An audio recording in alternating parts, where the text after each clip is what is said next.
4月26号，教皇方济各的葬礼在梵蒂冈的大教堂举行。全世界有25万名天主教的教徒云集梵蒂冈，为教皇送去最后一程啊！世界各国有几十个国家的元首参加了方济各的葬礼，包括美国总统川普，也包括乌克兰的总统泽伦斯基。这哥俩这葬礼的间隙，还在旁边的一角搞了15分钟的秘密会谈。就我的观察，这世界上的大人物的葬礼能够跟教皇葬礼相比的也就是前些年英国女王的葬礼。当时有100多个国家的元首派人去参加了英国女王的葬礼，中国还派了国家副主席王岐山作为特使参加了英国女王的葬礼有一个现象特别有趣就是无论是英国女王还是教皇他们都不拥有世俗权利，但是在世界上却拥有这么大的影响力。你就比如说英国女王她名义上是 WADN 及北爱尔兰联合王国的国家元首，但她其实只是一个虚军元首。她虽然也是英联邦的国家元首，其实也是一个虚军元首。那议会通过的法案，她是没有权利否决的，她只是一个傀儡，只是一个 logo 罗马教皇也是如此梵蒂冈非常小，全世界的天主教的教众呢非常多但是它的影响力仅限于精神层面，限于价值观层面。我们在政治学上把这两种分为一种叫权力，一种叫影响力或者叫权威。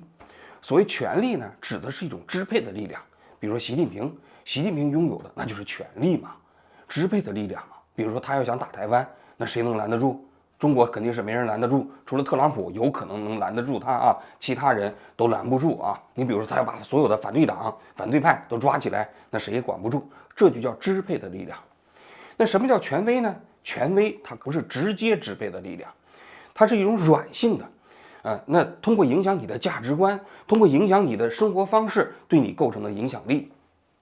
你就比如说这个宗教，那么宗教对人的影响它其实不是直接的，但是通过对你的价值观的塑造，对你的整个人生的各种选择构成了影响，这就叫权威。所以虽然罗马教廷也包括这个英联邦的国家元首他们没有现实社会中间的实际的支配的力量，但它仍然对整个世界构成了非常大的影响力。中国对方济各的这个葬礼好像没有派代表去参加台湾呢派了他的前副总统陈建仁去参加了陈建仁当时在副总统的时候访问过梵蒂冈。大家都知道，中国和梵蒂冈现在没有正式的外交关系。中国和梵蒂冈建交呢有2大障碍，第一大障碍呢就是关于台湾问题。梵蒂冈现在仍然承认台湾是整个中国唯一的合法代表。第二呢，就是关于主教任命权。那罗马教廷认为全世界所有的枢机主要全都是由他来任命，那中国就不接受中国认为这个所有的宗教，中国境内的都必须独立、自治、自养、自传，这是中国的宗教的一个原则嘛，所以跟罗马教廷之间就构成了一个非常大的冲突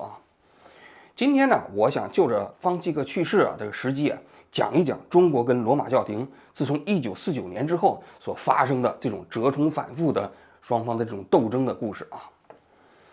咱们把话说回到1949年，1949年解放军要打到南京的时候大家都知道国民政府的首都嘛，当时就跑了，就迁都到广州。但是迁都到广州的时候有2个重要的外国使馆没有跟着国民政府走。第一个呢就是美国使馆，美国使馆当时驻中国的大使呢就是大名鼎鼎的司徒雷登。这司徒雷登当时和美国政府的判断，国民党要完蛋了，共产党呢很快就要统一全中国，所以他们希望能够留下来跟中共进行提前的接触和联系但是当时由于中国采取的是一边倒的外交政策，对美国也不太感兴趣，所以就把司徒雷登给赶走了。老毛还写了一篇文章叫《别了司徒雷登》，这个大家都知道。但是在1949年国民党迁都广东的时候还有一个国家的这个外交使节没有走，这个呢就是罗马教廷驻这个南京的这个大使馆。当时罗马教廷驻中华民国的这个大使名字叫李培礼，他当时也是一个枢机主教就在南京，他呢也希望能够留在南京跟中共打交道。因为中国当时的天主教徒有300万相对于中国当时4亿多的人口，也是蛮大的一支力量。同时天主教它是致力于在全世界来传教，它不太可能把自己的教众都从中国带走嘛。那你既然致力于在中国传教，那么哪怕是中共占领了中国，你也必须跟中共这个政权打交道。所以李培礼啊，当时就留在南京，希望跟中共打交道，能够建构这样一种外交关系啊。但是啊，他很快的就碰了软钉子，因为中共啊，当时啊是一个无神论的政党，他不相信宗教啊，他认为所有的宗教都是鸦片的。1954年，当时那达赖喇嘛就到北京参加第1届全国的那个人大会议的时候啊，老毛请他吃饭，吃完饭就给他拉到一边，就跟他说，他说宗教它是毒药啊，都是鸦片呐，你要小心呐，就是跟达赖喇嘛讲的。后来达赖喇嘛在写回忆录的时候披露了这个细节，也就是中共对所有的宗教都不相信，而且中共在建国时期的时候有一个文件，他们自己就写到，就是时机合适的时候要把所有的宗教都消灭，因为宗教本身的理论呢，跟共产主义的理论是相冲突的，因为共产主义的理论中间是排斥其他偶像的。因为你其他的偶像的传播的那种价值观，跟共产主义本质上来讲也存在着一种天然的矛盾。现在就是认为为什么会有宗教，都是因为人们愚昧，愚昧的时候人们才会需要宗教嘛。现在共产主义来了，你就不应该再信仰宗教了。只不过现在你们这些已经信仰宗教的人，我们拿你没办法，暂时还不能消灭你，只要时机合适就要把你消灭了。这是共产党的宗教理论啊。所以中国共产党啊，在建国之后呢，很快对这些宗教进行改造。当时在中国境内大概有5大宗教啊，佛教、道教、伊斯兰教啊、天主教和基督教这5大宗教啊，大家可以留心一下。这5大宗教中间啊，在现在中国共产党的体系里头啊，基督教和天主教都有一个爱国会。中国基督教什么爱国会，中国天主教啊是爱国会啊，但是佛教、伊斯兰教也包括这个道教就没有。为什么这2个宗教唯独冠了爱国会的这个名字呢？这其实挺有意思的啊。因为佛教、道教、伊斯兰教在中国啊很早就已经本土化了。道教本身就是我们本土的宗教，伊斯兰教和佛教呢虽然是外传过来的，但是它也很早就已经本土化了。但是基督教也包括天主教进入中国的时间比较短，你就是从明朝利玛窦到中国传教开始算起，那也不过只有400年左右的历史啊。更重要的是啊，就是这2个宗教啊，它其实在境外啊，它都有组织力量。这个你像佛教啊，它实际上是没有组织力量的，道教就更没有了啊。伊斯兰教实际上也没有全世界性的组织啊。但是基督教也好，包括天主教也好，在境外都有组织，尤其是天主教。天主教就有一个罗马教廷啊，罗马教廷管理着全世界所有的天主教的教众，所有全世界的这些主教、神父都必须由罗马教廷来任命。这个跟共产党来讲啊，它就有非常大的冲突。还有另外一个背景，就是基督教和天主教它是来自于欧洲，这欧洲的这些文明伴随着所谓的殖民地的开垦啊，向全世界的传播。中国认为这基督教和天主教它是帝国主义啊，向全世界进行殖民精神统治的工具。所以呢，中共啊当时啊对这些宗教改造的时候呢，他就格外的注意。这里头就包括2个方面嘛，一个就是属于跟帝国主义进行价值观层面的斗争，另外一个就是关于这种权力的斗争。你罗马教廷，你要对中国的这些神父任命，你要发挥作用，那可不行啊。所以1950年啊，中共刚刚建国的时候，在北京就召开了这些天主教的教众啊开会，就搞了一个宣言，叫3字宣言。所谓3字宣言，这是基督教的啊，它讲的是什么呢？他说基督教在中国要自传、自治、自养。所谓自传、自治、自养，那言下之意就是跟境外的所有的基督教的团体啊要脱钩，经济上脱钩，政治上脱钩。那天主教呢讲的就是要一会一团，一会就是中国天主教爱国会，当时还没成立啊，后来还有一团中国天主教主教团，这个是领导中国天主教向前发展的。总而言之，就是要跟你罗马教廷啊脱离政治和经济关系。那你想想，那对于罗马教廷来说，那这是非常大的矛盾嘛。所以啊，当时李培礼啊在南京啊跟中共接触的时候呢，就碰这个软钉子。1951年1月份的时候，他跟周恩来啊还短暂的见过面，谈了2个小时，但是也没有什么结果啊。那么1951年的3月31号，南京教区，因为他不是一直住在南京吗，也发表了一个声明。这个声明啊，就说这个李培礼啊是帝国主义的走狗啊，利用宗教在中国搞间谍活动。因为当时中共啊就指责说李培礼的在北京的代表啊，他干了一件什么事儿呢？就当时开国大典的时候，那不有国民党的特务对天安门好像要搞炮击，结果被我人民解放军给破获了啊！说是这个李培礼的北京代表啊就参与了这件事情啊，所以就在1951年的9月份，当时啊就把这李培礼啊给驱逐出去了，别了李培礼啊。那么当时啊，中国天主教是一个什么格局呢？那李培礼被赶出去之后，我给大家讲一下啊。因为当时啊，在中国的天主教，我讲了一共大概有300万的教众啊。这300万的教众里面呢，也有一些主教级别的人物，其中最有名的一个人呢叫田庚申。这田庚申呢，是中国第一个红衣主教，他在上个世纪好像1946年吧，被罗马教皇啊任命为红衣主教，也是第一个中国，也是远东第一个啊，就是枢机主教啊。那他呢？也参加过罗马教廷啊教皇啊投票的这个仪式啊，他是北京教区的总主教。那么1949年啊，解放军打过来的时候呢，他呢就没有遵从啊罗马教廷的指示，就自己跑到美国去了。当时罗马教廷对他还非常的不满意啊，他在美国待了10年，后来到了台湾。那么南京教区呢，总主教呢叫于彬。这个于彬呢，当时啊1949年打过来的时候呢，他也跑了，但是他是遵从于罗马教廷的指示，也一开始跑到了美国，后来在了美国之后呢，就跑到了台湾，在台湾复建了辅仁大学，后来呢，他也被罗马教廷任命为红衣主教啊。那么第3个就是上海教区，上海教区的总主教呢叫龚品梅，这龚品梅呢他就没有跑，整个上海教区在中国几大教区里头啊，骨头最硬。上海教区里面呢，由于天主教发展的势力比较早啊，有大量的外国传教士，然后天主教的教众也比较多，所以龚品梅呢，他们当时啊认为中国共产党啊拿他们好像是也没有太多的办法，就遵从罗马教廷的指示啊。所以啊，当时在全国范围内，共产党对天主教进行3次改造的时候啊，北京啊、南京啊很快就妥协了，但是上海啊就坚决不妥协呀。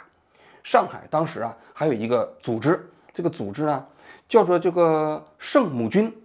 这圣母军呢，最早好像是起源于爱尔兰，上个世纪30年代搞起来的。它是一个天主教的外围组织，教友团嘛。但是呢，它都是一些年轻人，一开始是女性啊，后来也有男性。那这个教友团呢，后来就发展到全世界，在上个世纪40年代的时候传到中国。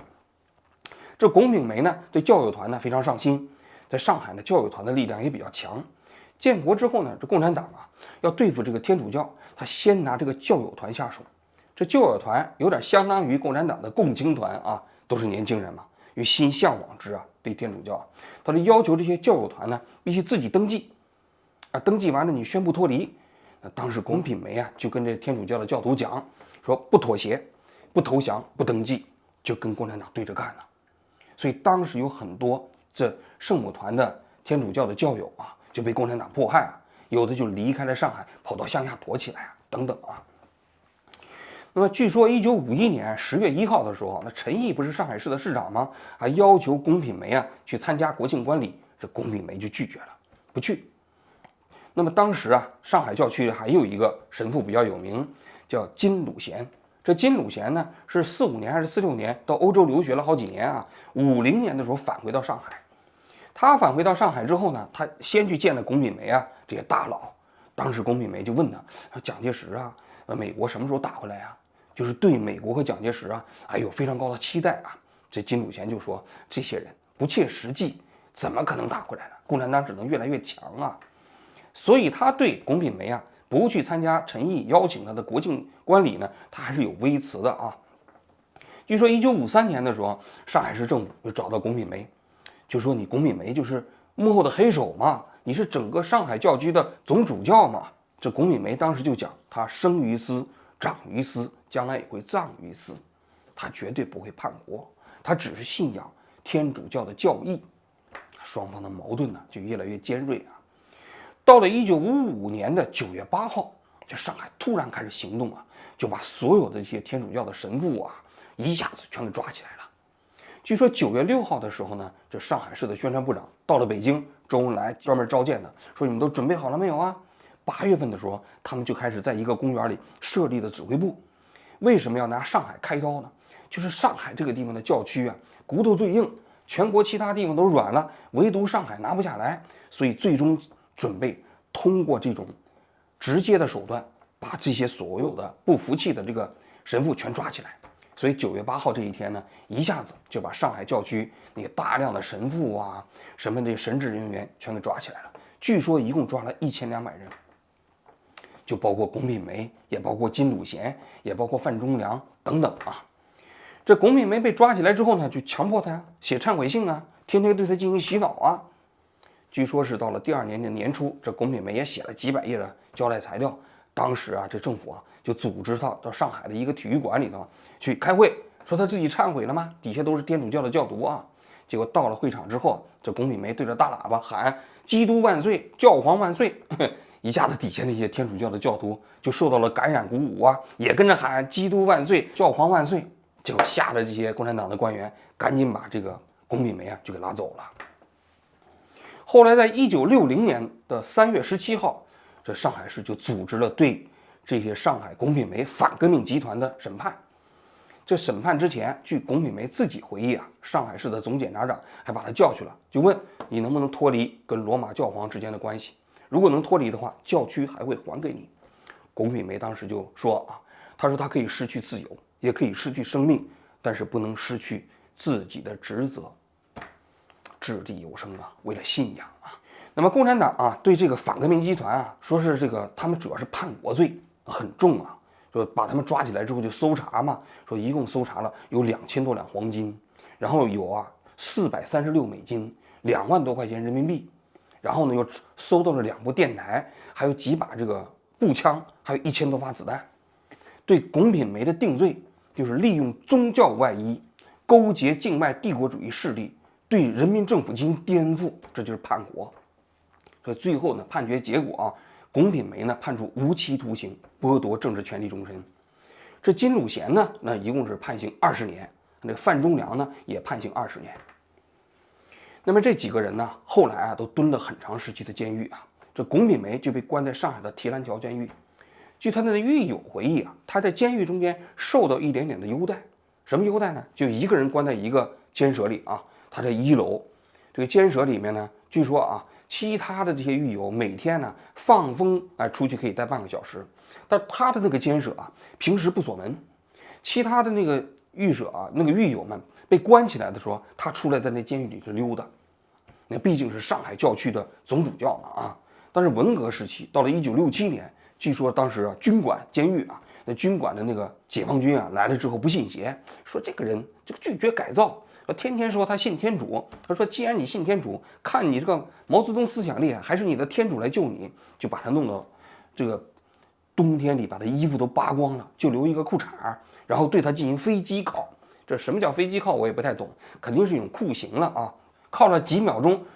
这龚品梅啊就晕死过去了，后来就送到医院抢救，捡回来一条老命啊。那么一直把他关到1985年才假释。这金鲁贤呢，当时啊一开始也关到了上海的提篮桥监狱，后来呢，因为他在监狱里头，据说是控诉了龚品梅，也控诉了其他人，共产党对他比较好啊，后来就把他吸引到一个组织啊，就犯人里头有一些英语啊、法语比较好的人，就组织了一个秦城监狱的翻译组，就把他调到北京去了，在秦城监狱里头专门负责翻译。他比那些犯人们的待遇好一些，可以在监狱里头溜达啊。后来又去过旅顺，又出狱之后，又在保定这个地方也从事翻译工作。他是最早回到上海的，等一会儿我们会讲啊。这范仲良呢，当时就被弄到了青海，在青海的一家劳改农场里啊，这个搬尸体，就是在坟场里搬尸体。后来呢，在1985年啊，这个刑满释放之后呢，还继续留在当地，据说在一所学校里头当英语老师啊。那么很快就改革开放了，78年、79年，邓小平上台，共产党的征教政策呢也发生了一些改变。早期的这政策就消灭宗教嘛，后来发现这宗教一时半会儿也消灭不了，那你还是要对待它嘛，所以就把文革时期关的这些宗教人士陆续都放出来了。对天主教这一批呢，最早放出来的就是金鲁贤。这金鲁贤回到上海呢，就加入到了共产党的教会组织里面去啊。当然他自己不承认，他说没有加入啊。但是他总而言之跟共产党的关系比较好。后来呢，龚品梅放出来之后呢，共产党一直是软禁他，在家里头还是有人看着他。1988年的时候，龚品梅呢就被共产党允许到了美国，说是得了胃癌，到美国去治病啊。他到了美国之后才知道，罗马教皇在1978年的时候，他还在监狱里的时候，就用默存在心的方式授意他当中国的第3个枢机主教。什么叫默存心中呢？就是罗马教皇要封一些人当红衣主教，但是这个消息如果公布了的话，对这个人可能不利。你想想，当时龚品梅在中国的提篮桥监狱里头呢，你要是封他是红衣主教，那中国政府可能对他更残酷。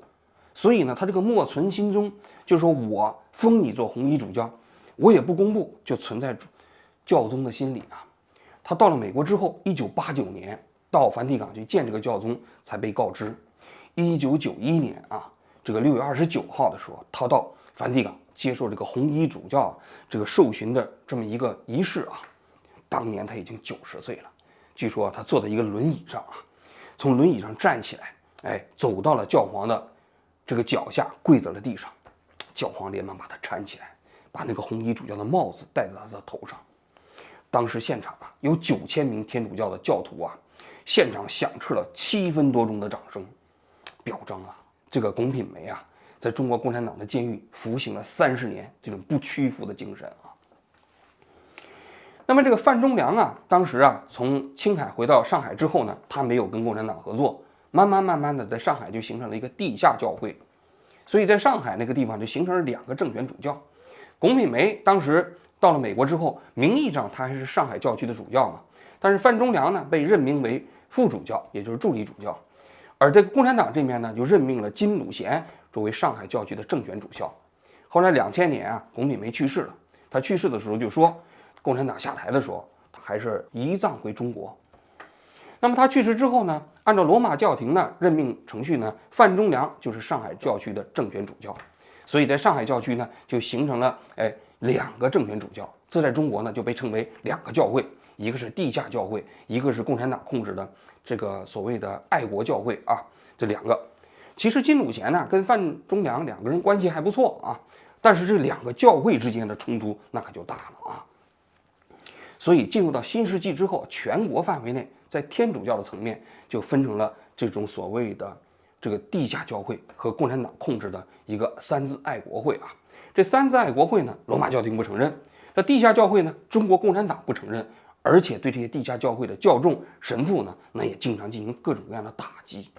你像这范仲良他们家平时门口就装着摄像头，共产党对他进行各种各样的限制他当时在中国境内还有一个非常有名的这个地下教会的神父叫范学淹。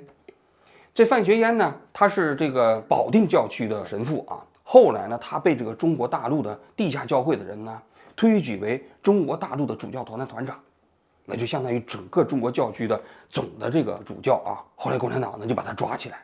本来他1958年就抓起来了，后来假释之后天天又限制他，后来就把他关到一个水库中间的小岛，最后就在软禁过程中去世了。据说死了以后墓都给推平了所以共产党对地下教会的控制那是非常非常严的。事情的转机在2007年。2007年的时候罗马教皇给中国的教众写了一封公开信。这罗马教皇从1949年之后给中国教众写过不少封公开信。你就比如说中国成立这个当时的这个天主教的爱国会的时候，那罗马教皇就写了信措辞非常严厉，根本不承认到2007年的时候呢，就罗马教皇对中国的态度发生了一些变化。在这封公开信里，他主要讲了几个方面。第一个方面呢，就说中国的这些天主教的教徒非常不容易为了弘扬圣法这个值得嘉奖。但这有几个方面，他就说他希望能跟中国政府之间呢来协商关于主教的任命问题。那这是一个非常大的变化，因为罗马教皇过去在主教任命问题都是坚持必须自己有权利更重要的一点，他也讲到了，你中国政府不是担心罗马教廷对你进行世俗方面的干预吗？他说我们只是在精神层面上这个任命自己的这些主教绝对不会干预到你世俗层面的权利的那这一言下之意就是你就算承认我的主教任命权，实际上我也不会干预你中国共产党在中国的统治。就在这前后呢，其实中共对罗马教廷的关系也发生了一些变化。你想想，2007年是什么时候？中国北京要召开奥运会，那胡锦涛时代要拥抱世界嘛，那加入 WTO 经济的蓬勃发展，所以这个时候中共对罗马教廷的关系也出现了一些变化所以呢，中共当时的目标已经不是要消灭宗教，也不是消灭天主教，要变成有控制的对这些教会进行施加自己的管理和影响力。所以这个时候呢，罗马教廷跟中国政府之间就进行了很多秘密谈判。所以当时在上海就有一个神父叫邢文之，这邢文之的任命据说就得到了罗马教廷跟中共双方的共同认可，也是自1949年以后第一个被中共和罗马教廷共同认可的主教。但是这个邢文之被任命完之后好像慢慢的就失踪了，这个也不高调了这个具体什么原因有很多猜测，我们就不知道了到了2012年的时候，又出了一个人，这个人叫马达钦。这马达钦呢，当时他也是被罗马教廷跟中共双方共同认可的一个人。他本来是上海这个教区的金笃贤任命的，他作为一个副主教，非常年轻，40多岁那么他此前呢，也是上海市的政协委员，也是上海的这个天主教爱国委员会的成员，也是全国天主教爱国委员会的常务委员也算是一个官呢所以他当时呢就得到了罗马教廷跟中共的双方认可但是在2012年7月7号，他的任命仪式的过程中就封圣的过程中他就是发表了一段讲话，讲到最后的时候，他突然说：“这个时刻，我记起慈母圣教会最近提醒我的，当你担任了牧职之后，担任了上海教区辅佐金主教的主教之后，许多事情身心应该全部放在牧事上面、服传上面，有一些职务不便再担任。所以从今天祝圣的这个时刻开始，我不再方便担任爱国会的成员。”他说他自从封圣之后以后中共的这个天主教爱国会的所有的职务他就不干了，现场一片哗然那是什么意思？这不是打中共的脸吗？所以据说当时中共恼羞成怒，就在这一年的12月份就把他那个什么主教神父又给剥夺了，但是罗马教廷还依然承认他，然后这个人呢就被一直软禁在据说是佘山的修院。好像到了2017年的时候，这个人又陆陆续续出来了所以你可见实际上这个罗马教廷跟中共之间的这种权力斗争那还是非常激烈的2018年的时候，据说中共跟罗马教廷签署了一个秘密协议，这个秘密协议呢，双方没有公布但是应该说是参考了此年的越南模式。这全世界的范围内跟这个罗马教廷不对付的主要是3个国家，一个是朝鲜，一个是中国，一个是越南都不承认罗马教廷对他们这个国家天主教教徒的主教任命权。这越南呢，因为当过殖民地，天主教的势力比中国大，所以他较早跟罗马教廷达成了一个协议，被称之为越南模式。什么是越南模式呢？越南模式就是罗马教廷如果任命神父的时候，他会自己提几个候选人，3个，然后这3个候选人由越共来指定是谁，就是在罗马教皇选定的这3个候选人中间你挑一个，这被称之为越南模式。那么据说中共跟这个罗马教廷达成的模式呢，那比这个模式还要更激进一些。怎么激进呢？就是由中共来挑选自己认定的候选人，可能也是3个然后由罗马教皇来在3个候选人中间来挑。如果罗马教廷把这3个人都否了，中共就再提一个候选人。总而言之，就是罗马教皇自己没有权利提交候选人。但是这个协议从签署之后呢就没有公布，所以大家也不知道实际的这个协议的内容是什么但大家的猜测内容就是如此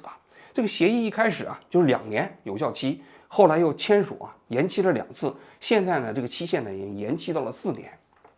但不管怎么说，罗马教廷跟中共之间的权力斗争那你看经过了这漫长的将近20年关于主教任命权的斗争虽然有一个临时的协议，但双方都不满意。从罗马教廷的角度来讲它实际上只能在中共挑选的范围内来任命。从中共的角度来讲呢，它不能承认罗马教廷对主教任命权的最终决定权，所以这个协定实际上双方都没有公布原因就在于此节目的最后就中梵关系我来讲一讲我自己的看法首先第一点我觉得中共现在对宗教的态度已经发生了一个非常本质的变化。早期呢，他是认为宗教只是人类历史过程中特定阶段的一个现象，早晚要被消灭。但是现在他肯定已经认识到了，只要有人类存在，就有宗教存在，宗教会伴随着人类社会一直长久的持续下去。所以呢，不能采取那种要消灭宗教的态度。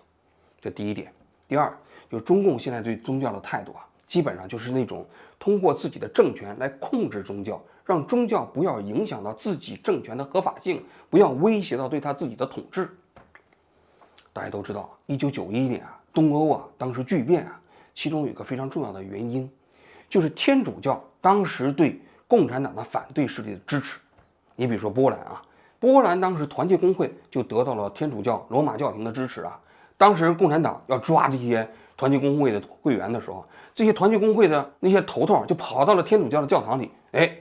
当时波兰的警察就不敢进去了，因为波兰呢，其实这些共产党的官员也信仰天主教，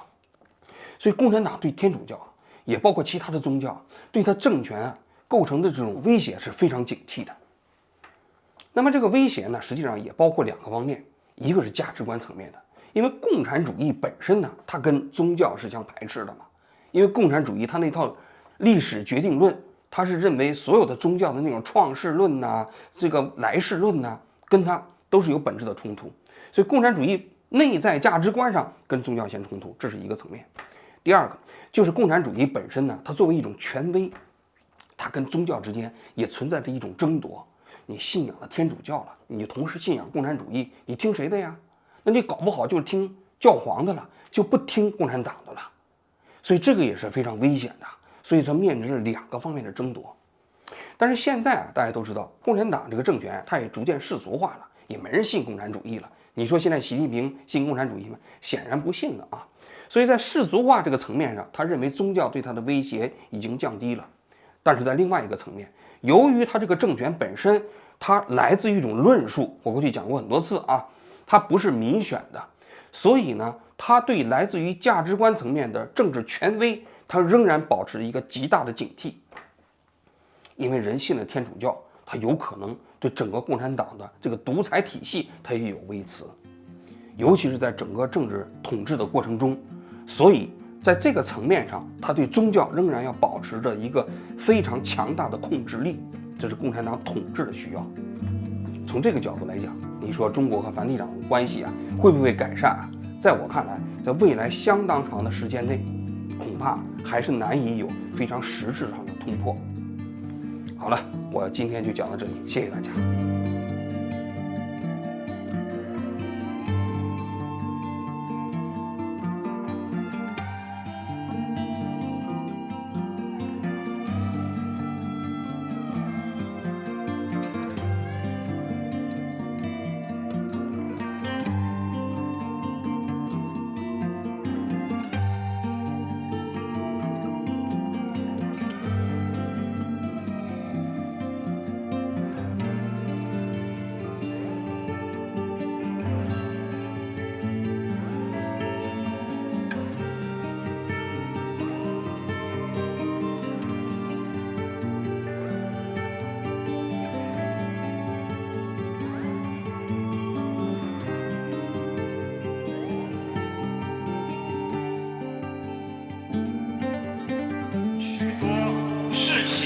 身心应该全部放在牧事上面、福传上面，有一些职务不便再担任，所以从今天祝圣的这个时刻开始，我不再方便担任爱国会的成员。